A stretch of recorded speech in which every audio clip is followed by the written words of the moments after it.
future is ours. The M Squad Show, featuring two amigos. Police. Yeah.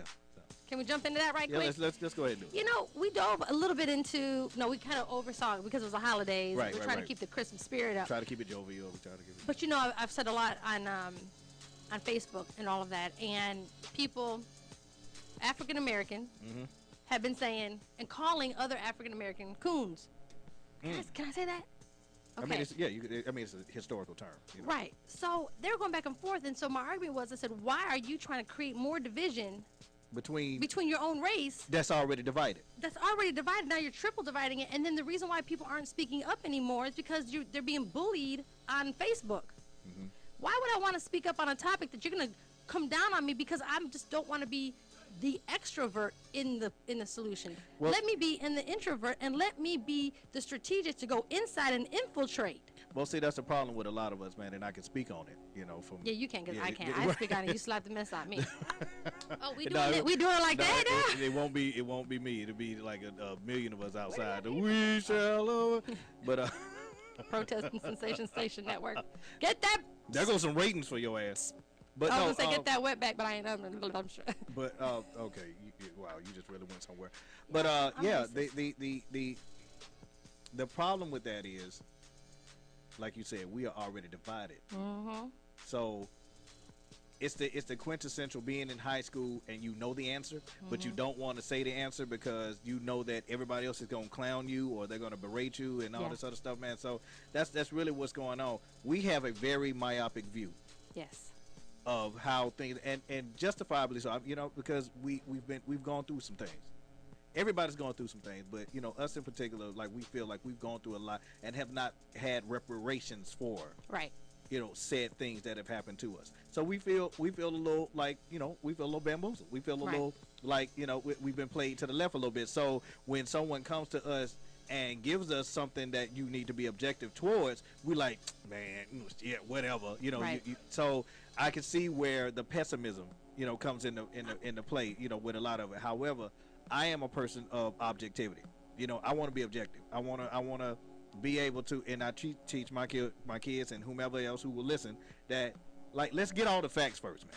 Like, let's learn all the facts first before we, you know, move on, you know, the ladybug is not going to do any No, freaking it looks like thing it's on crack. It's like it can't figure it out. I've never seen one move so fast.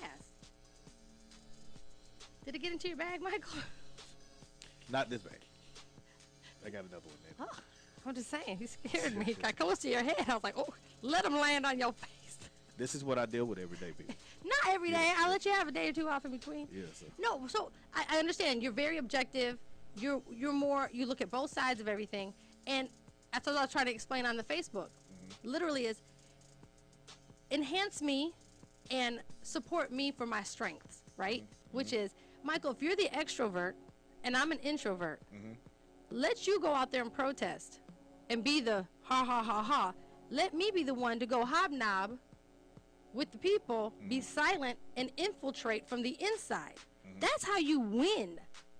So don't start criticizing me because I choose not to be that rah, rah, rah, rah. Support me and applaud me for getting inside and creating strategy and saying, this is how we're going to win. This from the outside, there's the leader, the delegator, and the executor, which is your soldiers. Well, they'll look at you anyway and say that if you try to be rah rah rah, they're like, you know, she's either way, trying yeah. to, I get so you hammered damned from if both ends. I'm damned if I do, damned if I don't. Because you know, with you, it's like, okay, well, you know, most of the time I think you're black, man. I'll be forgetting that you're Puerto Rican, you know, but just because we have that type of rapport. Yeah. You know, but there is. I can't say certain words. I'm like, why, Michael? I can't say it. And he's just like, no, I can say it. You can't say it. Exactly. So, you know, so I understand, you know, where the frustration lies with you, you know, because you have kids that are half black and, you know, so it's like it's kind of hard. At the end of the day, half black is still black. Yeah, right. Because white people still classify them as black. Right. So they're still black kids. You know what I mean? So it's kind of hard for you to try to explain the black plight to, you know, your kids when, you know, most people that will look at you and be like, no, you can't explain that.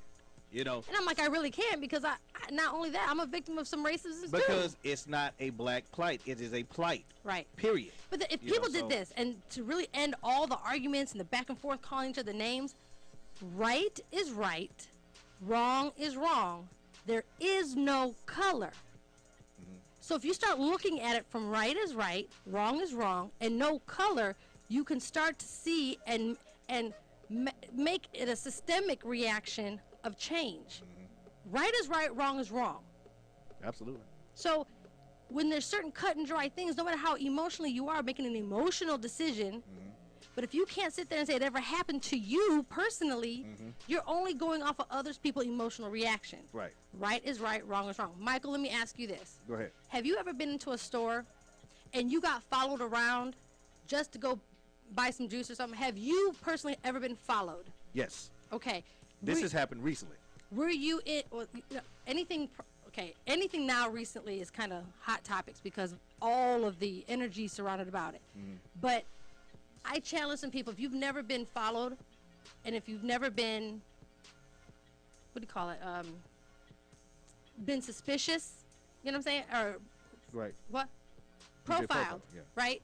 Then you can't speak on someone else's experience because then you have to start picking apart. Well, were you looking suspicious? Were you walking around too close? Were you kind of putting things in, you know what I'm saying? Like, you have to look at all of the information before you can start going crazy at it.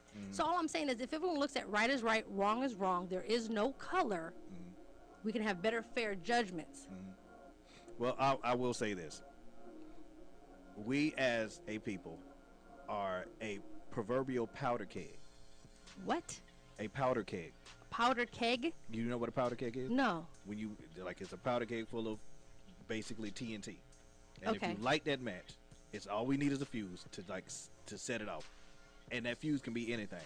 We're always, in my estimation, when it comes to hot topics, we're always on that point of, if somebody lights a fuse, it's going to be, because we do feel objectified. We do Yeah. feel like we have not been, heard. And we do feel like the only way that we get attention is when we lash out, as opposed to having intelligent conversation with those in power. True. This has been, it's a years in the making. So I understand the frustration when a Me black too. person, when a black person feels crazy when you walk into a store and, it's interrogation 101. But I'm just thinking, if we really were to do this right way, seriously, the right way, let the loudmouths be the loudmouths and feel that they're doing something. Let everyone play their role, right? Because while they're creating, and this is what me and a girlfriend of mine were talking about earlier, it's like 4 people are arguing with me.